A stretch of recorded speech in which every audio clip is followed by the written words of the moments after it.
नमस्कार, मैं शिवांगी दुबे। आज हम पढ़ेंगे कुरुक्षेत्र का प्रथम सर्ग, जिसे लिखा है रामधारी सिंह दिनकर जी ने। वह कौन रोता है वहाँ इतिहास के अध्याय पर, जिसमें लिखा है नौजवानों के लहू का मोल है।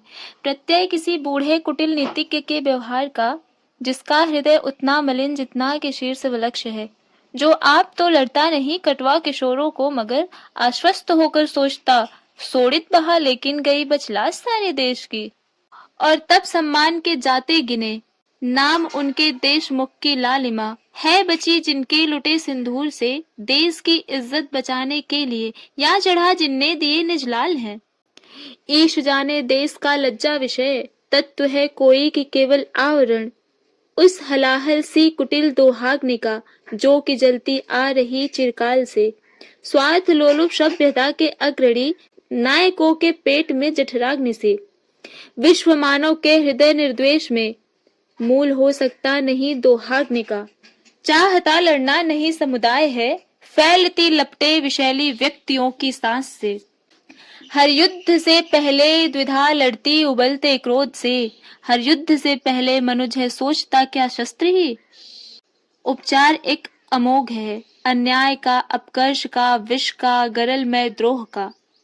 लड़ना उसे पड़ता मगर, और जीतने की बात भी रणभूमि में वह देखता है सत्य को रोता हुआ। वह सत्य है जो रो रहा इतिहास के अध्याय में, विजयी पुरुष के नाम पर कीचड़ नयन का डालता। उस सत्य के आघात से है झंझना उठती शिराएं प्राण की असहाय सी। सहसा विपंची पर लगे कोई अपरिचित हाथ जो, वह तिल मिला उठता मगर है जानता इस चोट का उत्तर न उसके पास है। सहसा हृदय को तोड़कर कढ़ती प्रतिध्वनि प्राणगत अनिवार्य सत्याघात की।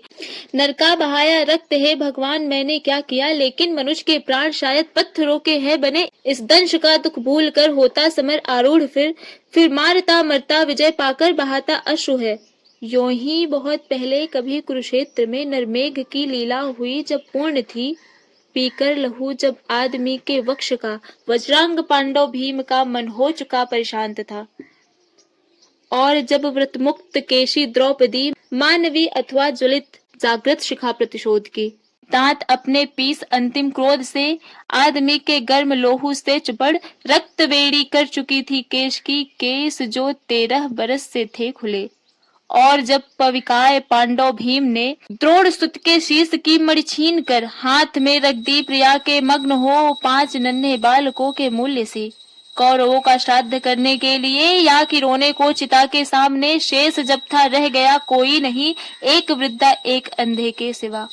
और जब तीव्र हर्ष निनाद उठकर पांडवों के शिविर से घूमता फिरता गहन कुरुक्षेत्र की मातृभूमि में लड़खड़ाता सा हवा पर एक स्वर निस्सार सा लौट आता था, भटक कर पांडवों के पास ही जीवितों के कान पर मरता हुआ और उन पर व्यंग्य सा करता हुआ। देख लो बाहर महा सुनसान है, सालता जिनका हृदय में लोग वे सब जा चुके। हर्ष के स्वर में छिपा जो व्यंग है, कौन सुन समझे उसे। सब लोग तो अर्धमृत से हो रहे आनंद से, जय सुरा की सनसनी से चेतना निस्पंद है। किंतु इस उल्लास जड़ समुदाय में एक ऐसा भी पुरुष है जो विकल, बोलता कुछ भी नहीं पर रो रहा, मग्न चिंता लीन अपने आप में। सत्य ही तो जा चुके सब लोग हैं, सत्य ही तो जा चुके सब लोग हैं, दूर ईर्ष्या देश हाहाकार से। मर गए जो वे नहीं सुनते इसे, हर्ष का स्वर जीवितों का व्यंग्य है। स्वप्न सा देखा सुयोधन कह रहा, स्वप्न सा देखा सुयोधन कह रहा, ओ युधिष्ठिर सिंधु के हम पार हैं।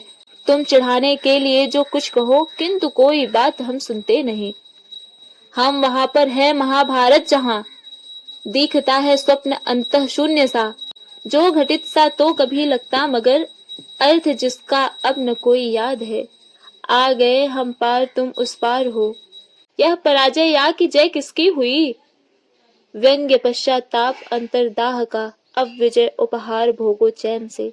हर्ष का स्वर घूमता निस्सार सा लड़खड़ाता मर रहा कुरुक्षेत्र में, और युधिष्ठिर सुन रहे अव्यक्त सा एक रव मन का कि व्यापक शून्य का। रक्त से सिंचकर समर की मेदिनी हो गई है लाल नीचे कोष भर, और ऊपर रक्त की हरधार में तैरते हैं अंग रथ गजबाज के। किंतु इस विध्वंस के उपरांत भी शेष क्या है? व्यंग्य ही तो भाग्य का। चाहता था प्राप्त मैं करना जिसे, तत्व वह करगत हुआ या उड़ गया। सत्य ही तो मुष्टिगत करना जिसे, चाहता था शत्रुओं के साथ ही। उड़ गए वे तत्व मेरे हाथ में, व्यंग्य पश्चाताप केवल छोड़कर। यह महाभारत वृथा निष्फल हुआ। उफ, ज्वलित कितना गरल में व्यंग्य है। 5 ही असहिष्णु नर के द्वेष से हो गया संहार पूरे देश का। द्रौपदी हो दिव्य वस्त्रालंकृता, और हम भोगे असह्य राज्य सह। पुत्र पतिहीना इसी से तो हुई, कोटि माताएं करोड़ों नारियां। रक्त से छाने हुए इस राज्य को वज्र हो कैसे सकूंगा भोग में। आदमी के खून में यह है सना, और है इसमें लहू अभिमन्यु का। वज्र सा कुछ टूट कर स्मृति से गिरा, दब गए कौन्तेय दुर्वह भार से। दब गई यह बुद्ध जो अब तक रही, खोजती कुछ तत्व रण के भस्म में। भर गया ऐसा हृदय दुख दर्द से, फेन या बुद्बुद नहीं उसमें उठा। खींचकर उच्छ्वास बोले सिर्फ वे, पार्थ में जाता पितामह पास हूँ। और हर्ष निनाद अंतः शून्य सा, लड़खड़ाता मर रहा था वायु में।